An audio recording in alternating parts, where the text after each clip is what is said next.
আজ প্রায় 15 দিন পর বাড়ি ফিরে আসলাম। বৃন্দাবন ধাম গেছিলাম দর্শন করতে, পুরুষোত্তম মাসের দর্শন, আর তার সাথে বারসানা, গোবর্ধন, রাধাকুণ্ড সব ঘুরে এসেছি, দর্শন করে এসেছি, আর ভীষণ সুন্দরভাবে দর্শন করে এসেছি। বাড়ি ফিরে এসে নিত্য কাজে লেগে পড়েছি।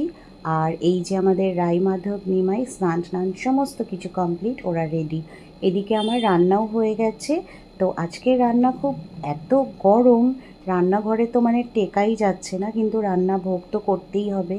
তাই আজকে খুব সিম্পল রান্না করেছি। আর রান্নার মধ্যে করেছি হচ্ছে কলমি শাক আলু দিয়ে ভাজা, অরড় ডাল, আর বেগুন দিয়ে আলু দিয়ে একটা তরকারি। চলো তোমাদেরকে সম্পূর্ণ ভোগটা দর্শন করাই। অন্ন, শাক, ডাল, তারপরে এদিকে বেগুন আলুর তরকারি, আর সাথে দিয়েছিলাম টক দই, আর গাছ পাকা মিষ্টি আম।